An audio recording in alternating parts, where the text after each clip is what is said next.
preciso ser dotado de um certo tipo de mente criativa, espiritualizada, desejosa de aprender, crescer e se desenvolver constantemente para entender uma ideia ou um ideal em profundidade.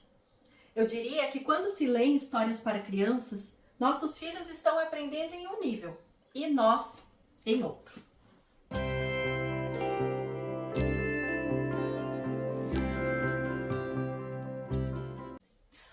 Olá, sejam todas muito bem-vindas a mais um vídeo deste canal. Meu nome é Cíntia Blanc, sou analista junguiana, tenho graduação em terapias integrativas e complementares, formação também em arte-terapia e eu atendo mulheres desde 2017.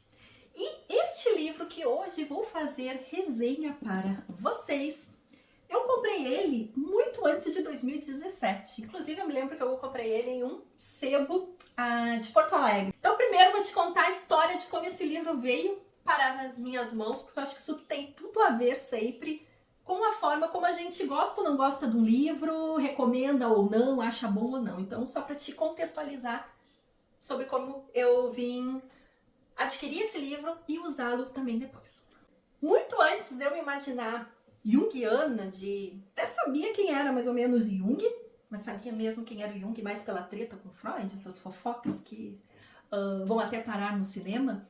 Mas na época eu era bibliotecária escolar e eu gostava muito de trabalhar contos de fadas com as crianças e trabalhar releituras de contos de fadas e ao mesmo tempo ir nos originais. Então, quanto o que a gente considerava um clássico de contos de fada, na verdade já era uma releitura, já era uma outra forma de contar atualizada.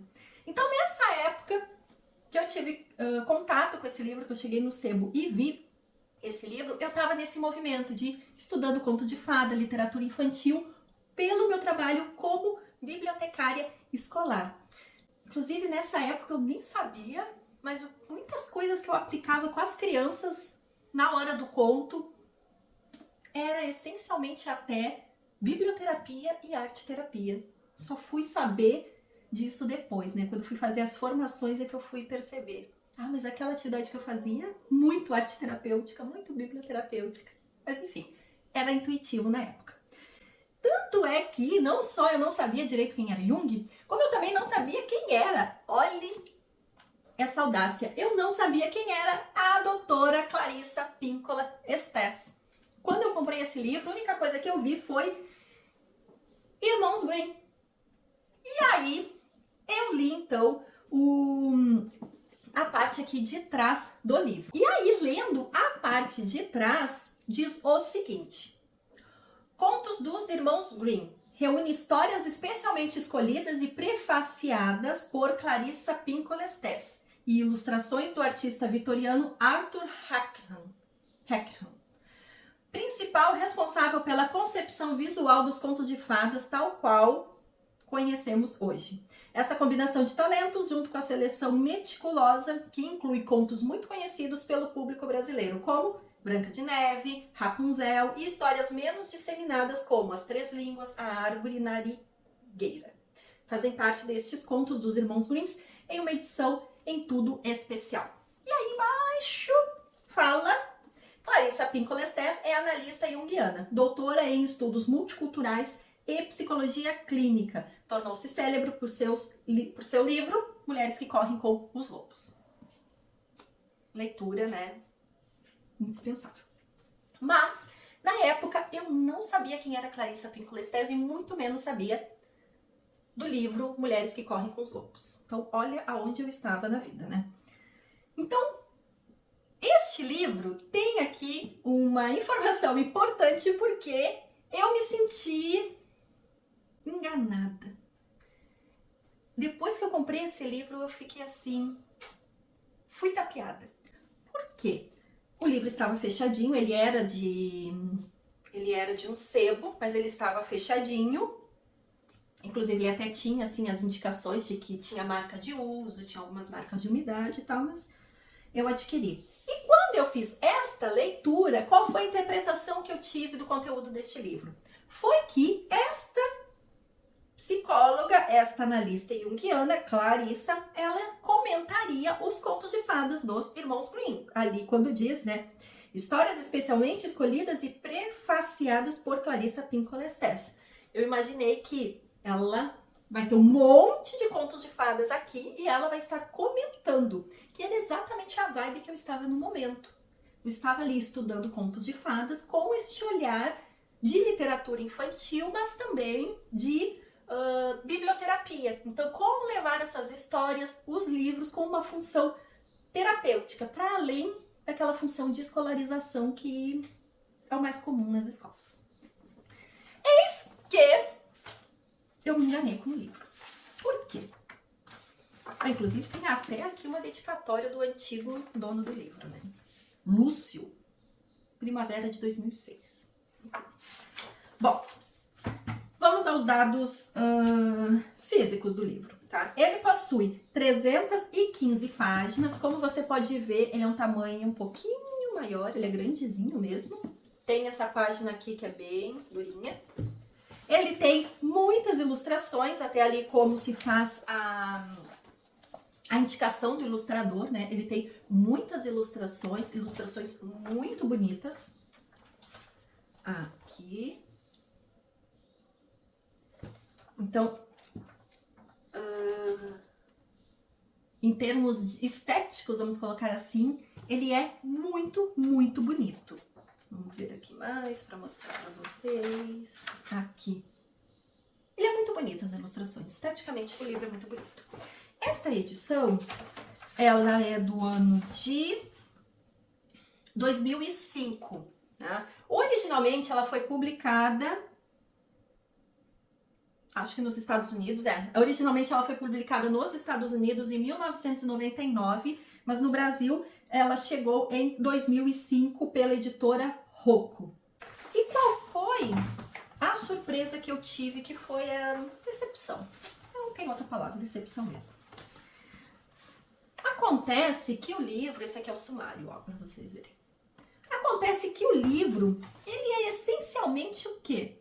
Um prefácio da Clarissa Pinkola Estés, e o prefácio se chama A Terapia dos Contos, que vai da página 11 até a página 29. Então, nós temos aí 18 páginas escritas pela Clarissa Pinkola Estés. Tá? O restante são os contos de fadas, que é uma lista de fato gigante. Eu nem vou dizer para vocês porque é muita. Então, aqui a primeira parte ali da lista tem todos os contos de fadas clássicos mesmo e outros nem tanto conhecidos. E tem mais. Ó, aqui, por exemplo, tem outra ilustração lindíssima, ó. E aqui, mais outra lista de contos de fadas que o livro trata, tá bom? Então, tem alguns que são mais curtinhos, em torno de 10 páginas. Outros são um pouco maior, 30 páginas, enfim. Só que a participação de doutora Clarissa Pinkola Estés neste livro se resume tão somente a prefácio. Então, quando eu peguei o livro, e aí eu vi que os contos de fadas eram de fato tão somente a narrativa dos contos de fadas, eu não gostei. Não gostei do livro, não gostei. Então, se lá na época, mais de 10, acho que deve ter uns 15 anos atrás, que eu comprei esse livro, deve ter sido realmente ali por volta de 2015 mesmo. Eu procurava os contos de fadas no Google, quando eu queria ver alguma outra versão, enfim. Eu já encontrava no Google muito material. Hoje, nem se fala. Se jogar no Google, se jogar na IA, você vai encontrar uma série de versões e temas, enfim. Mas na época já era possível também. Então eu fiquei assim, mas gente, são os contos de fadas de sempre, sabe? Tem muitos, muitos, muitos livros com essas histórias. Aí eu me senti realmente assim, enganada, sabe? Não era o que eu queria. O prefácio da Clarissa Pinkola Estés, ele é muito bom. O título é A Terapia dos Contos de Fadas. A terapia dos contos, especificamente. E aí tem algumas sessões dentro desse prefácio. O eterno conto de fadas, a sabedoria moderna dos contos antigos, os contos e a imaginação criativa, aplicação moral dos contos, preconceito e intolerância nos contos de fadas, tradição oral e evolução da busca do significado nos contos, compreendendo as histórias em maior profundidade, sobrevivência de histórias apesar dos obstáculos, linguagem simbólica dos contos de fadas, a brutalidade nos contos de fadas, a história sem fim, ilustrações dos contos de fadas e a emoção nos contos de fadas.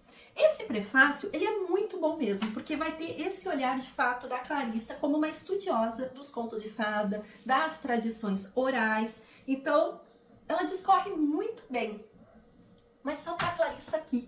Só tem essa contextualização, só tem essa discussão sobre um conto de fada nessas breves páginas no início. O restante, francamente, são histórias que você de fato encontra em muitos outros livros, mudando um ou outro elemento, e atualmente, né, no ano de 2026, então, mais acesso ainda, facilitado a informação tem desses materiais.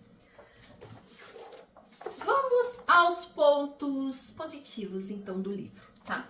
Ponto positivo, o primeiro deles que eu vou colocar é as ilustrações. As ilustrações são muito bonitas, realmente, então, palmas ao ilustrador.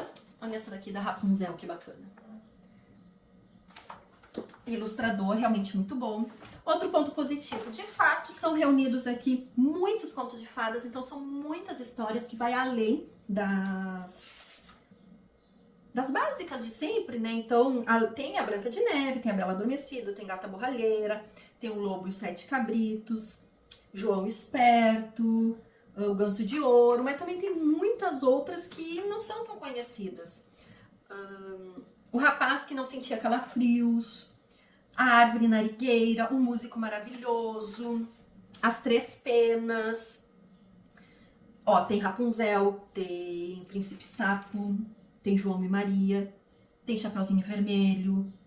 Então, em termos assim de terem um único material, essa multiplicidade de conteúdos, de histórias, também é muito bacana. São mais de 300 páginas com histórias nesse sentido, tá? Pontos negativos. Como eu disse, né, me senti iludida. Eu achei que eu ia encontrar uma coisa nesse livro e encontrei outra. Então, pode ter sido aí uma falha minha também em não ter pedido para ver o livro, para ter aberto a embalagem. Mas aconteceu essa situação de eu achar que, de fato, os contos de fadas seriam comentados pela Clarissa e não. As histórias são apenas narradas. Então, esse é um ponto negativo, que aí tem a ver, talvez, com a minha expectativa. Um segundo ponto. Gostei muito da terapia dos contos, que é esse prefácio da Clarissa. Mas, vou dizer assim para vocês, esse aqui poderia ser um outro livro. Se ela desenvolvesse mais, fosse maior cada uma dessas sessões que eu citei, facilmente seria um outro livro e um livro maravilhoso. Então, assim, ao mesmo tempo que é muito bacana esse prefácio, ele é pequenininho, ele é um tiquinho, assim, dá só um gostinho, assim, sabe? Ele introduz muitos temas, introduz ali algumas discussões, mas fica só realmente numa parte mais superficial, como até o ponto que eu falei pra vocês, né? São ali poucas páginas mesmo. Então começa na 11 e termina na 29. Então são 18 páginas apenas. Daria pra falar muito mais, tá? Então assim, pra quem que eu indico este livro? Eu acredito que esse livro eu sigo com ele muito mais pelo preciosismo de ter mais um livro da Clarissa Pinkola Estés do que propriamente por consultar o conto de fadas em si. Então hoje ele virou assim um livro aqui na minha mini biblioteca, que ele é muito mais de coleção, eu ter um outro livro da autora do que propriamente pelo conteúdo em si, tá? Então eu indico ele para quem gosta da Clarissa, daqui a pouco tem vontade realmente de ter ali mais um material dela, mais até fã do que leitora. Quem é muito fã da Clarissa é interessante. E quem faz o estudo dos contos de fadas de uma forma mais realmente minuciosa, mais detalhada e quer ver uma outra versão destes materiais, destes contos de fadas, também é uma possibilidade. Eu entendo que ele não seria em tese, a princípio, claro, dependendo dos objetivos, mas a princípio ele não seria para alguém que já tem muito conhecimento sobre contos de fadas. Porque, de fato, são as histórias clássicas, não muda muitos elementos. E como também não tem muita contextualização do porquê que aquele elemento está ali ou não, porque a maioria das versões mostra de um jeito e ali mostra um pouco diferente, acaba que você vai ter que buscar essas informações também por si próprio. Este livro eu também não recomendo ele para quem, como na época eu trabalhava com crianças, então de maneira alguma dá para abrir um desses capítulos e ler para crianças, porque a linguagem dele não é de fato uma linguagem infantil, infantilizada, ele é uma narrativa como na maioria dos tempos históricos ele foi usado. Não necessariamente para atingir, ter como foco crianças pequenas, mas sim compartilhar essa informação, esses ensinamentos, essas mensagens que muitos contos de fadas têm como objetivo. Então ele também, apesar de ser um conto de fadas e ser esses contos dos irmãos Grimm, não é uma linguagem infantil. Não vai ser tão óbvio assim fazer essa transposição para uma linguagem infantil se você trabalha com crianças, tá? Mas, para quem, por exemplo, trabalha com biblioterapia, contoterapia, o prefácio vai ser muito bacana, vai ser uma leitura bem interessante e ter também esse repertório de contos dos irmãos Grimm acessível, né? Então, com essa possibilidade de versão, de leitura, é uma possibilidade também interessante para quem atua nessas áreas. Tá bom, meus amores? Então, um grande beijo a cada uma de vocês e nos vemos no próximo vídeo. Não esquece de colocar também aqui nos comentários um outro livro que você gostaria de ver uma resenha, algum outro material que você gostaria que eu trouxesse aqui no canal. Um grande beijo e até o nosso próximo vídeo. Tchau, tchau!